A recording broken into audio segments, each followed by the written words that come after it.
Hello guys, welcome back to our channel. కొత్త జంట video చూస్తున్నప్పుడు లైక్ చేయండి, వీడియో పూర్తిగా చూసాక కామెంట్ చేయండి. కొత్త వాళ్ళు మన ఛానల్కి వస్తే మర్చిపోకుండా సబ్స్క్రైబ్ చేయండి. మీలో చాలా మందికి ఈ మధ్య కొన్ని డౌట్లు, కొన్ని క్వశ్చన్స్ ఉండిపోయినాయి. వాటన్నిటికీ ఆన్సర్ చేస్తా. వీడియో లాస్ట్ వరకు చూడండి. వీడియో మాత్రం షార్ట్ అండ్ స్వీట్, సింపుల్ గా, క్యూట్ గా అండ్ చిన్న వ్లాగ్. అమ్మ అక్క, నువ్వు ఎందుకు లైవ్ కు రావు, లైవ్ లో పోనీ అట్లీస్ట్ కనబడకపోయినా ఎందుకు మాట్లాడవు అని చెప్పేసి కొందరికి. అండ్ అమ్మ అక్క, నువ్వు ఎప్పుడు రిపీట్ డ్రెస్లలోనే కనిపిస్తున్నావు, వ్లాగ్ ఎప్పటియో ఏంటో కూడా మాకు అర్థం అయితలేదు అని కొందరికి. అండ్ ఫేస్ ఎప్పుడు రివీల్ చేస్తావని ఇంకొందరికి. ఇట్లా చాలా మందికి చాలా డౌట్లు ఉన్నాయి. ఈ చిన్న వ్లాగ్ లో క్లియర్ చేసేస్తా. ఫస్ట్ ఆఫ్ ఆల్, లైవ్ లో నేను ఎందుకు మాట్లాడను అంటే, నార్మల్ వీడియోస్లలో మీరు చూస్తే నేను మా ఆయన మేమిద్దరం చేసిన వీడియోస్లలో నేనే ఎక్కువ మాట్లాడతా, తను తక్కువ మాట్లాడతా. రీజన్ ఏంటంటే, తను స్లోగా మాట్లాడతా, నేను ఫాస్ట్ గా మాట్లాడతా. అసలే మేము ఫేస్ రివీల్ చేయకుండా వీడియోస్ చేస్తాం కాబట్టి ఫస్టే బోరింగ్ గా ఉంటే మళ్ళీ ఆగి మాట్లాడితే మీకు ఇంకా బోరింగ్ ఉంటుంది. ఆ చెప్పాల్సిన మ్యాటర్ ఏదో ఫాస్ట్ గా చెప్పేద్దామని నా ఇంటెన్షన్ ఉంటుంది. తను స్లోగా మాట్లాడతాడు కాబట్టి మళ్ళీ మీకు బోర్ వస్తుంది అనేసి ఆయన ఎక్కడైతే అవసరమో నువ్వు అంతే మాట్లాడు, నేను క్లియర్ ఎక్స్ప్లెనేషన్ నేను ఫాస్ట్ ఇస్తాను అని చెప్పేసి నార్మల్ వీడియోస్లలో ఆయన కంటే ఎక్కువ నేను మాట్లాడతాను. కాబట్టి ఎప్పుడైతే ఆయన లైవ్కి వస్తాడో మీతో కమ్యూనికేట్ అవ్వడానికి ఆయన ఇష్టం ఉన్నంతసేపు ఇష్టం వచ్చినట్టు ఏమైనా మాట్లాడుకొని ఏమన్నా చేసుకోనని నేను లైవ్ లో మాట్లాడాను. ఒకవేళ లైవ్ లో నేను మాట్లాడిన నా వాయిస్ వినిపించిన మళ్ళీ నేను కనెక్ట్ అయిపోయి మనం మాట్లాడుతూ ఉంటాం. మళ్ళీ ఆయన ఎక్కడైనా మళ్ళీ ఇదే తగులుకుంది, నాకు అసలు టైమే ఇవ్వలేదని చెప్పేసి అట్లాంటి టైం రాకూడదు కదా. అప్పుడప్పుడు రేర్ గా పెడతాడు ఆ లైవ్ కూడా. అందుకే నీకు నచ్చినట్టు పెట్టుకోయే, నీకు నచ్చింది మాట్లాడుకో అని చెప్పేసి చెప్తాను. ఇదొక రీజన్ అయితే, ఇంకొక రీజన్ ఏంటంటే వాళ్ళు కూడా లైవ్ లో యాడ్ అవుతారు అన్నట్టు. సర్లే, పుట్టింటి వాళ్ళు కష్ట సుఖాలు మాట్లాడుకుంటారు కదా, మనం ఎందుకు మధ్యలో అని చెప్పి నేను ఇన్వాల్వ్ కానీ ఏమైనా మాట్లాడుకోని అని చెప్పేసి వదిలేస్తా. ఇది క్లియరెన్స్ నేను లైవ్ కు రాకపోవడానికి. అండ్ ఇంకొకటి, అమ్మ అక్క అన్ని డ్రెస్లు రిపీటెడ్ గా కనిపిస్తున్నాయి అంటే, ఈ మధ్య కాలంలో షాపింగ్ అయితే చేయలేము. మొన్న ట్రిప్కి వెళ్ళినప్పుడు షాపింగ్ చేసినాం, బట్ ప్రాపర్ డ్రెస్లు అయితే నాకు దొరకలేదు. అండ్ నేను ఇంట్లోనే ఉంటాను కదా, ఇప్పుడు షాపింగ్ అది ఇదని ఎక్స్ట్రా బడ్జెట్ అయినా పెట్టడం దేనికి. ఎటైనా బయటికి వెళ్తే షాపింగ్ చేస్తాను. సమ్మర్ వేర్ కూడా షాపింగ్ చేద్దాం అనుకున్నా, బట్ సిచ్యువేషన్ మనీ అదంతా అటు ఇటు వెళ్ళినాం కదా, కొద్దిగా బడ్జెట్ లో ఉన్నప్పుడు ఎందుకు అదంతా అవసరమా అనిపించింది. అండ్ నా దగ్గర చాలా అంటే చాలా క్లాత్స్ ఉన్నాయి, బట్ స్లీవ్లెస్ ఉన్నాయి. స్లీవ్లెస్ అనేది యూట్యూబ్ కు ట్రై చేయాలో వద్దని భయం వేస్తుంది. ఒక్కొక్క మైండ్ సెట్ తీసుకుంటారు కదా. ఇక్కడ మీకు కనిపిస్తున్న ఈ డ్రెస్సింగ్ నాది కాదు. అండ్ బిఫోర్ కెమెరా డ్రెస్సింగ్ వేరే ఉంటుంది, ఆఫ్టర్ కెమెరా డ్రెస్సింగ్ వేరే ఉంటుంది అన్నట్టు.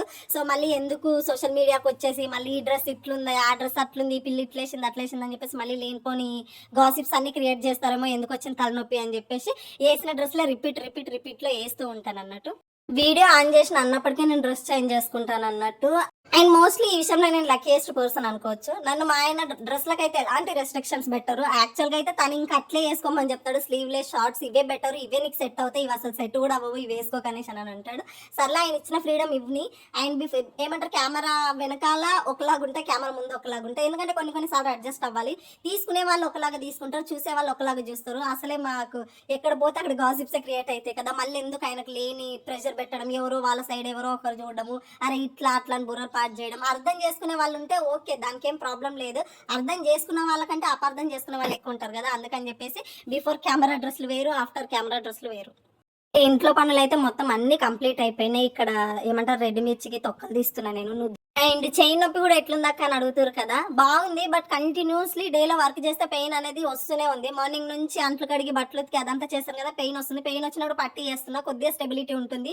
మళ్ళీ తర్వాత పట్టీ తీసేసి, అంటే రెస్ట్ కావాలంటే హ్యాండ్కి. ఇంట్లో అంటే చిన్న పనులైనా చేస్తూ ఉంటాను కదా, అందుకని చెప్పేసి పెయిన్ అనేది మళ్ళీ వస్తూనే ఉంది, రిపీట్ అవుతుంది. చూడాలి మళ్ళీ ఇంకేమవుతుందో తెలియదు. అండ్ చేతులకి ఫుల్గా ఆయిల్ పట్టించేసిన, అందుకని ఇట్లుంది. చేతులకు కాళ్ళకి ఆయిల్ పెట్టేసిన, ఎందుకంటే మంటలు పుడతాయంట చేతులంతా.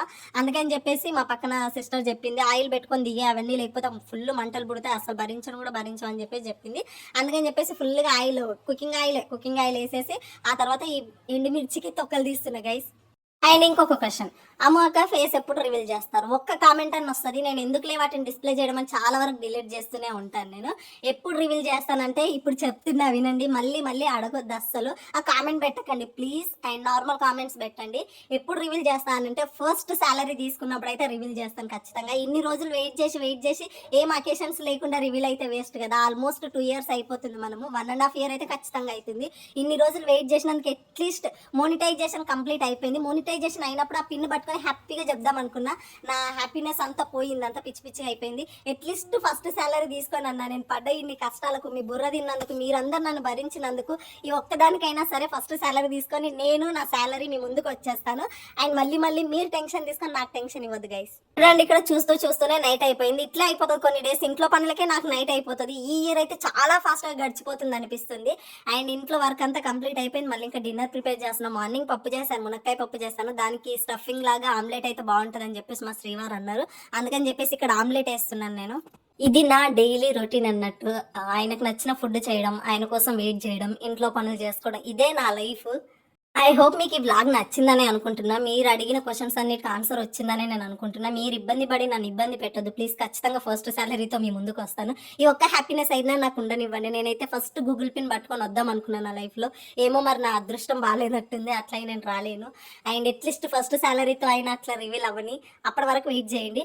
అండ్ ఇక్కడ నేను మ్యాంగో తురుము పచ్చడి పెట్టిన, చాలా బాగుండే. ఇది ప్రాసెస్ తీద్దామంటే ఆ రోజు నాకు ఫుల్ చెయ్యి ఆ రోజే పడ్డా, ఆ రోజే చేసిన కానీ అప్పుడే ఈవినింగే పెయిన్ అనేది లైట్గా స్టార్ట్ అయిపోయింది. సో వీడియో తీద్దాం అనుకున్నా బట్ తీయలేకపోయిన. టేస్ట్ మాత్రం అద్దరిపోయింది గైస్. మ్యాంగోస్లలో ఎన్ని వెరైటీలు ఉంటాయి అన్ని వెరైటీలు తింటాను గైస్ నేనైతే. నాకైతే పిచ్చి అంటే పిచ్చి ఇష్టం. ఇన్ని వెరైటీలు నేర్చుకొని ఇన్ని వెరైటీలు చేసేది మా ఆయన కోసమే, కొంచెమైనా లావ్ అవుతాడేమో అని. బిఫోర్ మేము ట్రిప్కి వెళ్ళకముందు కొద్దిగా లావ్ ఉన్నాడు. మేము ఎప్పుడైతే ట్రిప్కి వెళ్ళేసి వచ్చినామో అప్పుడు మొత్తం స్లిమ్ అయిపోయాడు. ఇంకా మళ్ళీ ఎక్స్ట్రా కేర్ తీసుకోవాలి సార్ పైన, కొంచెమైనా బెటర్ అవుతాడు. వీక్ కూడా చాలా అవుతుండు. కఫ్ కోల్డ్ ఫీవర్ అనేది చాలా వీక్ చేసింది మనిషిని. కొద్దిగా ట్రై చేద్దాం, ఇంకా ఎక్స్ట్రా తీసుకుందాం అని మంచి మంచి రెసిపీస్ కూడా పోస్ట్ చేద్దాం అనుకుంటున్నా. మీరైతే సపోర్ట్ చేయండి గైస్. మీరు సపోర్ట్ చేస్తే నాకు వీడియోస్ చేయబుద్ధి అయితే మంచిగా లైక్లు కామెంట్లు వస్తుంటే అది చూసినంత వరకైనా సరే, ల్యాక్స్లలో కాకపోయినా అట్లీస్ట్ చూసిన ప్రతి ఒక్క రెస్పాండ్ అయితే నాకు అదొక హ్యాపీనెస్ అనిపిస్తుంది. ఇక్కడ చూడండి గైస్, మాది గుండుకి జుట్టు వచ్చింది గైస్. జుట్టు ఈయన నా పక్కనుంటే ఏదో ఒక తింగర్ పని చేసి నాకు ఇరిటేషన్ తెప్పించి పిచ్చి గొడవ అవుతుంది. మస్తు అంటే మస్తు గొడవ పడతాము. బట్ డ్యూటీకి వెళ్ళిన ప్రతి నిమిషం ఆయన ఇంటికి వచ్చే ఎన్ని అవర్స్కి వస్తాడు అన్ని అవర్స్ కౌంట్ చేస్తూనే ఉంటాను. ఎవ్రీ 5 minutesకి టైం చూస్తూనే ఉంటాను. ఇష్టం ఉంటుంది కానీ నాకు బుర్రపాటు చేస్తాడు గైస్, అందుకే గొడవ అవుతుంది అన్నట్టు మాకు. ఇగో ఇది మన మల్లెపూల చెట్టు అన్నట్టు. ఒక్క చెట్టుకే ఎన్ని ఫ్లవర్స్ వచ్చినాయి చూసిరా, మస్తు అంటే మస్తు ఫ్లవర్స్ వచ్చింది. అండ్ ఈ సీజన్ మల్లెపూలు మన తెలుగు రాష్ట్రాలలో అయితే ఫుల్ పెట్టుకుని ఉంటారు కదా. ఇక్కడ సరిగ్గా దొరకాయి గైస్, మ్యాంగోస్ దొరకాయి, పువ్వులు దొరకాయి, ఏం దొరకాయి. పిచ్చి గైస్, ఈ పిచ్చి ఎట్లనో భరించి ఇక్కడ ఉంటున్నాము. అండ్ చూడండి ఆ చెట్టుకే ఇన్ని ఫ్లవర్స్ వచ్చినాయి ఒక్క చెట్టుకే. ఇంక ఇది భూమిలో పెట్టుంటే ఇంకా బోలెడన్ని ఫ్లవర్స్ వస్తుండే. And thank you so much, love you all. Comment చేయడం మర్చిపోవద్దు.